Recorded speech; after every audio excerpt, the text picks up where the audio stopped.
Ikapitong Kabanata. Tungkol naman sa nilalaman ng inyong sulat, sinasabi ko sa inyo na mabuti sa isang lalaki ang huwag mag-asawa. Ngunit, para maiwasan ang pakikiapid, bawat lalaki o babae ay dapat magkaroon ng sariling asawa. Dapat tuparin ng lalaki ang tungkulin niya sa kanyang asawa, at gayon din naman ang babae, sapagkat hindi na ang babae ang may karapatan sa sarili niyang katawan, kundi ang kanyang asawa. Gayon din naman, hindi na ang lalaki ang may karapatan sa sarili niyang katawan, kundi ang kanyang asawa. Huwag ninyong ipagkakait ang inyong sarili sa isa't isa, malibang pagkasunduan ninyong huwag munang magsiping upang maiukol ninyo ang panahon sa pananalangin. Ngunit pagkatapos, magsiping na uli kayo upang hindi kayo matukso ni Satanas dahil sa hindi na kayo makapagpigil. Ang sinabi ko'y hindi utos, kundi pag-unawa sa inyong kalagayan. Ibig ko sanang ang bawat isa ay makatulad ko. Ngunit may kanya-kanyang kaloob mula sa Diyos, at ang mga ito'y hindi pare-pareho. Ito naman ang masasabi ko sa mga walang asawa at sa mga byuda. Mabuti pa sa kanila ang manatiling walang asawa, tulad ko. Ngunit, kung hindi sila makapagpigil sa sarili, mag-asawa sila. Mas mabuti ang mag-asawa kaysa mag-apoy sa matinding pagnanasa. Ito naman ang iniuutos sa mga may asawa. Hindi mula sa akin, kundi mula sa Panginoon.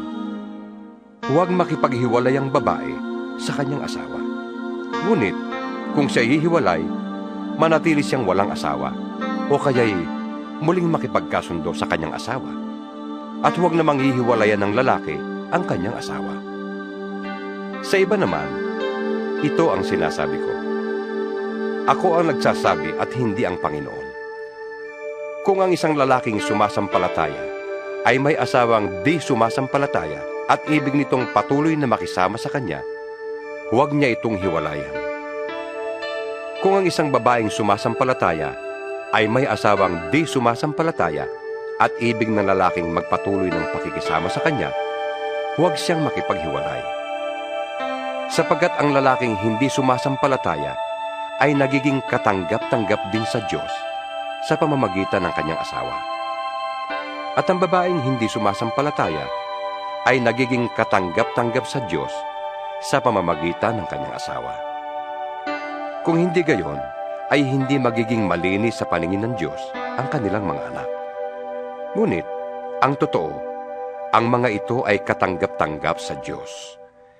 Kung ibig namang humiwalay ng asawang hindi sumasampalataya sa kanyang asawang sumasampalataya, hayaan ninyo siyang humiwalay. Sa gayong mga pagkakataon, ang inihiwalayan ay malaya na, sapagkat tinawag kayo ng Diyos upang mamuhay ng mapayapa. Anong malay ninyo, mga babae? Baka kayo ang maging kasangkapan sa ikaliligtas ng inyong asawa. At kayong mga lalaki, anong malay ninyo? Baka kayo ang maging kasangkapan sa ikaliligtas ng inyong asawa.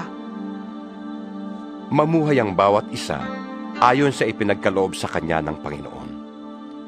At magpatuloy sa dati niyang kalagayan noong siya'y tawagin ng Diyos. Ito ang itinuturo ko sa lahat ng iglesia.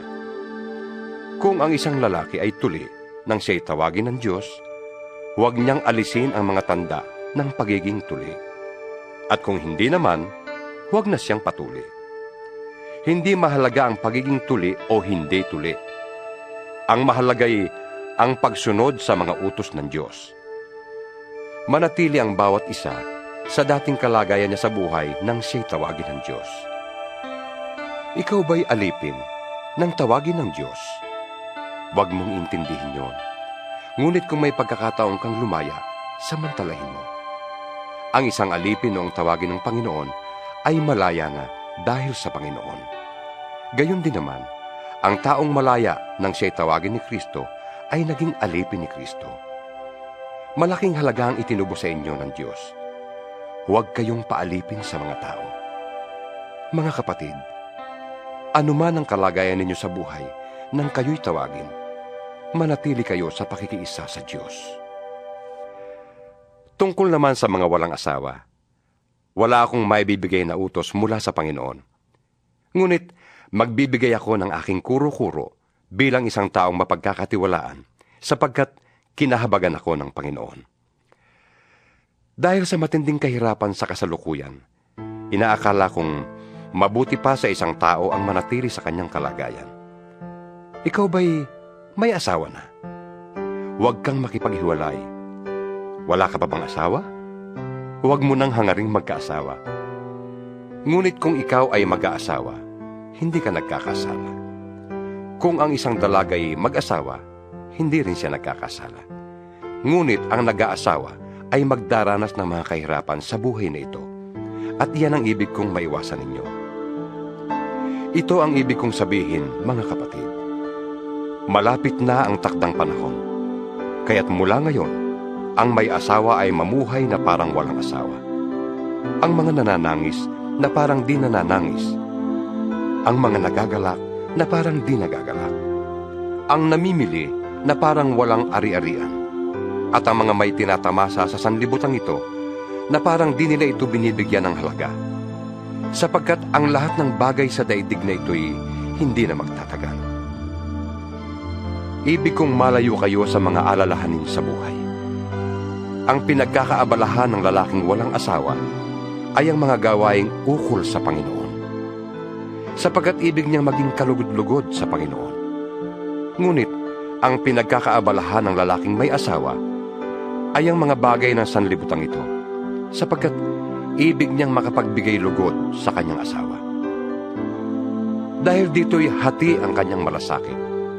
Gayon din naman, ang pinagkakaabalahan ng dalaga o ng babaeng walang asawa ay ang mga bagay ukol sa Panginoon.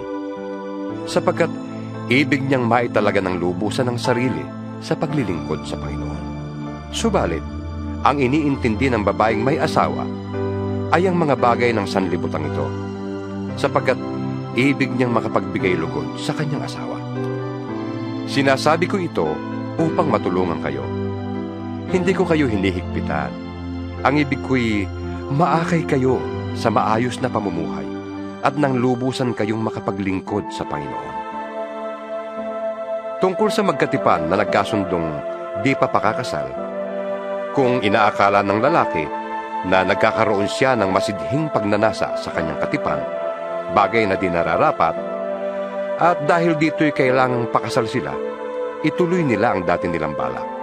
Pakasal sila, hindi ito kasalanan.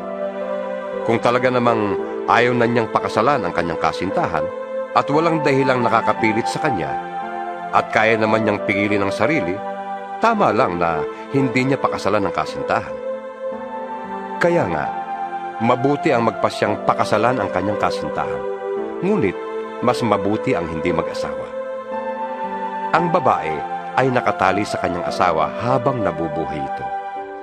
Kapag namatay ang lalaki, ang babae ay malaya ng mag-asawa sa sinumang maibigan niya. Ngunit, dapat ay sa isang Kristiyano. Subalit, higit siyang magiging maligaya kung mananatili siya sa kanyang kalagayan bilang byuda. Yan ang palagay ko. At sa palagay ko naman, ay nasa akin din ang Espiritu ng Diyos.